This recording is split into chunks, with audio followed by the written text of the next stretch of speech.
do Senhor, amada igreja, pastor Jorge falando. Eu queria dar um dedinho aqui de teologia e falar do período patrístico, que vai do período 100 a 451 depois de Cristo. Esse período é o período onde se levantou homens chamados apologetas, que seria em defesa do Evangelho.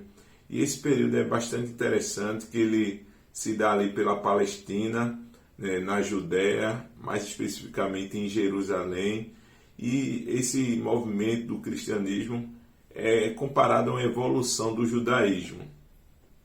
O período do primeiro século foi um período onde o cristianismo começou a se expandir, banhado ali pelo Mediterrâneo, e depois foi se expandindo ali para Roma, onde é a capital do Império Romano lá.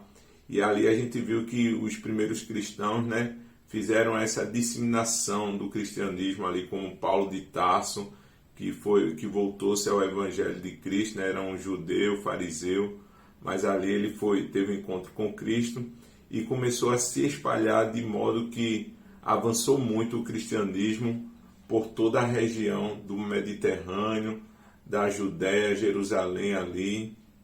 E percebemos que em Roma tinha uma forte presença do cristianismo, e também tinha no Oriente, que era Constantinopla. E por conta dessas duas potências do cristianismo, com muita divergência, surgiu aí o cisma, o cisma da igreja, e houve aí um grande tensões e discussões acerca da ortodoxia da igreja, quem de fato estaria com a razão, se era a igreja ocidental ou a igreja oriental. Diante desse cisma, acontece que é criada 3 centros de debates teológicos, Uma delas é a cidade de Alexandria. Essa cidade estava muito associada à questão do platonismo, então era muito alegórica, Estudava bastante a questão do cristianismo, do envolvimento da religião com as coisas, vamos dizer assim, filosóficas. Então era um debate teológico muito voltado para a questão mais espiritual da coisa, não mais literal, mais espiritual. O segundo centro teológico também fica ali na cidade de Antioquia, vizinho com a região da Capadócia, na atual Turquia. Então esse centro teológico é bastante comum, a gente vê ali nas viagens missionárias de Paulo. Em Atos ele vai falar lá que Paulo ele passou por essa cidade, e essa cidade era um centro muito importante para a questão dos debates teológicos, da interpretação bíblica, e a gente vê que ela se destacava aí pela associação também dos pais capadócios, que é os pais que falaram muito sobre a questão da trindade, doutrina da trindade. Então essa região aí também tinha uma forte característica de falar sobre o cristianismo de Jesus Cristo. Então era um polo teológico muito importante, desses que se destacam. Outro centro teológico, o terceiro aqui que eu quero comentar também, foi o centro teológico que ficava ali o norte da África Ocidental.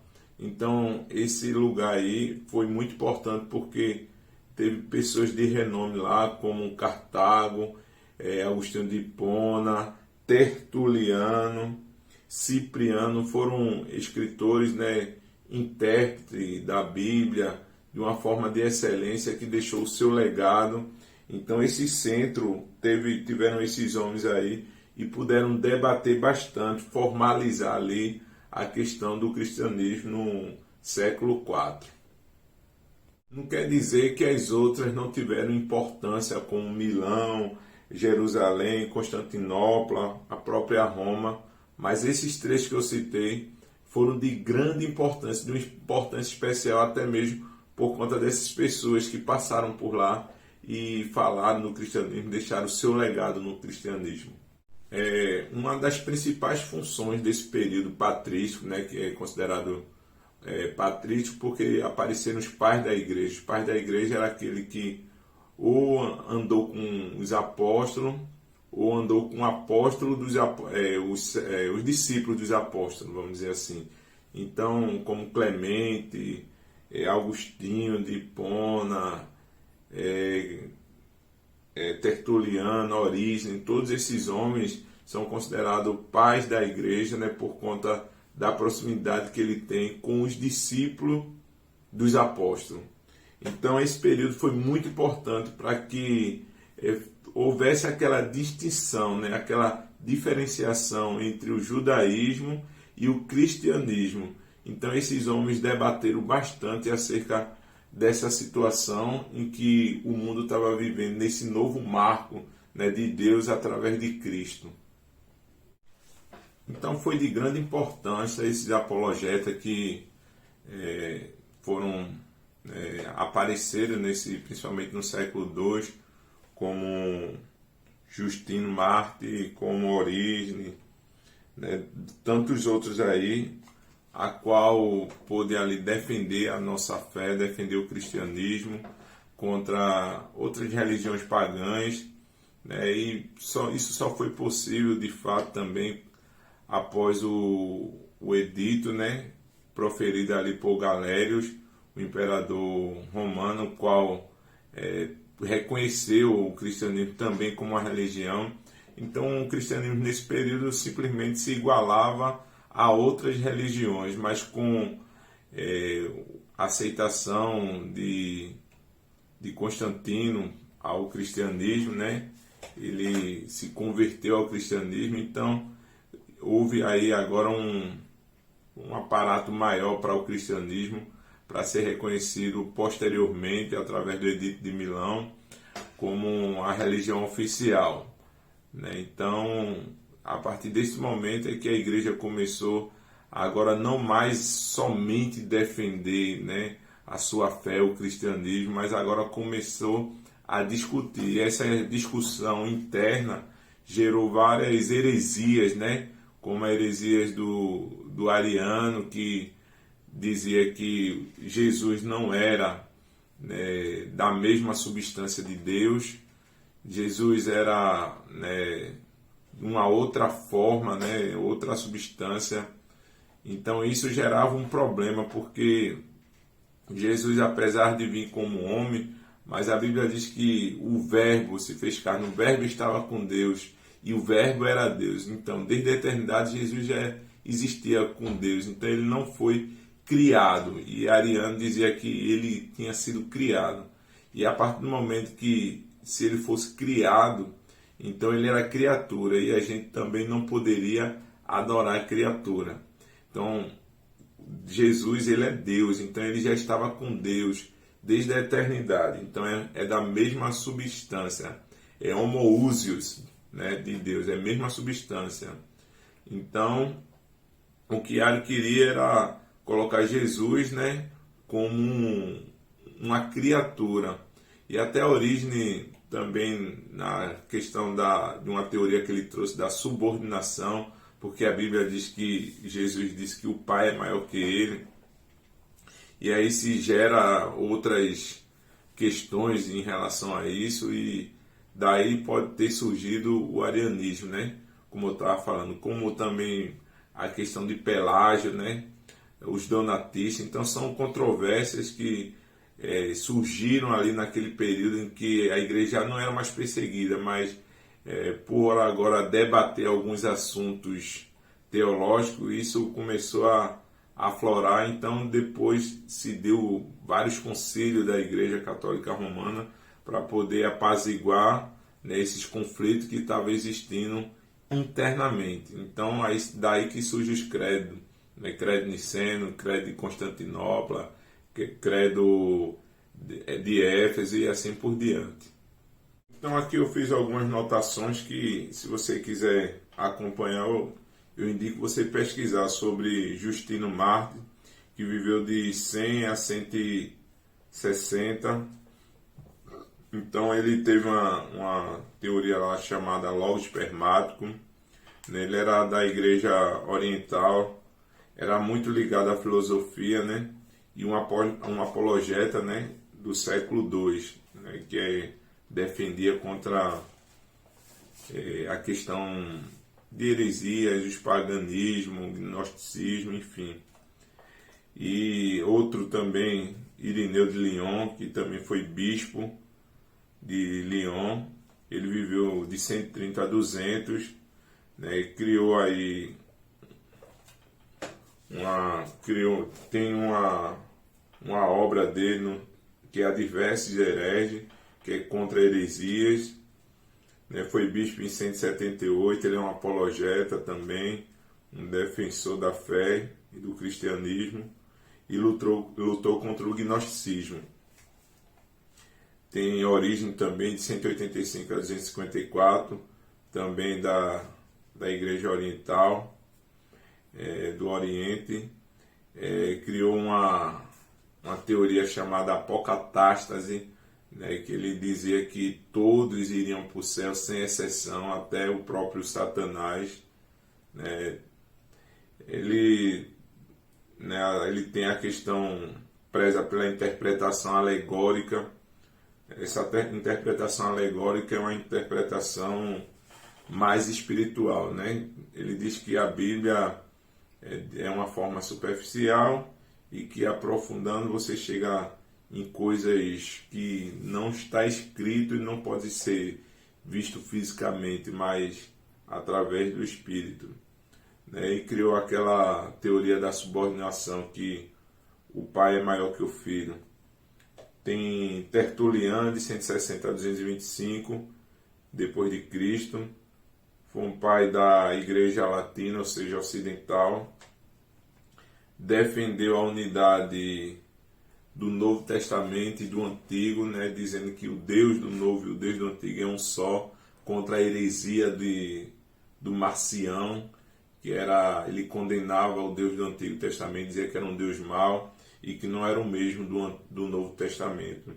E aí o Tertuliano ele defendeu a fé cristã, né, contra esse dito curjo marcião. Então ele pregava a suficiência das Escrituras, essa questão de misturar o cristianismo com filosofia, né? Ele tem uma frase célebre que diz: o que é que tem a ver Atenas, a Academia de Atenas, com a igreja? O que é que tem a ver Atenas com Jerusalém? Né? Então ele faz aí ele liga dois pontos aí, diz que a igreja em si é separada do mundo e que deveria ser suficiente aquilo que Deus nos deixou, né? Não deveria se misturar com o mundo. Ao contrário, né, do próprio Justino Mártir, que diz que tudo que tem na filosofia, tudo que tem no mundo, que seja bom, pode ser trazido para o cristianismo, né? Já Tertuliano, ele dizia não, o mundo, o cristianismo tem que ser separado do mundo, tem que fazer as coisas diferentes, não pode usar as mesmas coisas que o mundo usa, de uma forma grosseira falando. Tem o Atanásio, que também foi um pai da igreja, né? E esse Atanásio era conhecido como Anão Branco. Ele fez uma obra também de Incarnation Verbo, ou seja, da encarnação do Verbo. Ele é contra o arianismo, né, contra as heresias arianas, que Ário era um bispo da igreja, e ele dizia que Jesus não era da mesma substância de Deus, não era Deus, né, era criatura. Então era um defensor nato, Atanásio, do cristianismo, né? Falou muito sobre a questão da cristologia, falando que Jesus era 100% homem, também 100% Deus, porque se ele não fosse 100% Deus, um humano não poderia salvar outro ser humano, só Deus. E por fim tem o Agostinho de Hipona, que é considerado como o segundo pai da fé, né, vamos dizer assim, depois de Abraão, um homem altamente culto, era um pagão, mas que se voltou ao cristianismo e foi usado tremendamente por Deus, e até hoje a Igreja Católica Romana tem muito apreço pelas obras dele e por tudo pelo legado que ele deixou à Igreja. Então ele praticamente deu ali uma fórmula para que fosse instaurada depois a teologia sistemática, ou seja, criado uma faculdade. Ele deixou ali os moldes, né, pelos estudos que ele fez. Ele tinha uma obra chamada A Cidade de Deus, né, que falava a cidade do homem e a cidade de Deus, e fazia distinção entre elas.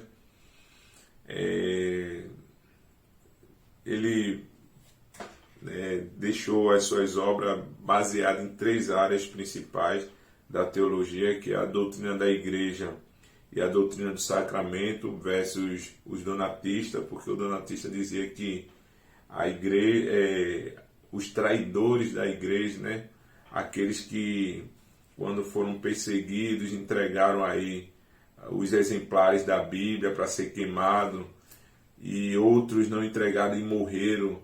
Então esse donatista disse que aqueles que traíram, né, aqueles que entregaram as traduções bíblicas por conta da perseguição, não deveriam mais fazer os sacramentos, né, o batismo, a ceia, ou estar ministrando. E Agostinho, bem enfático, disse: não,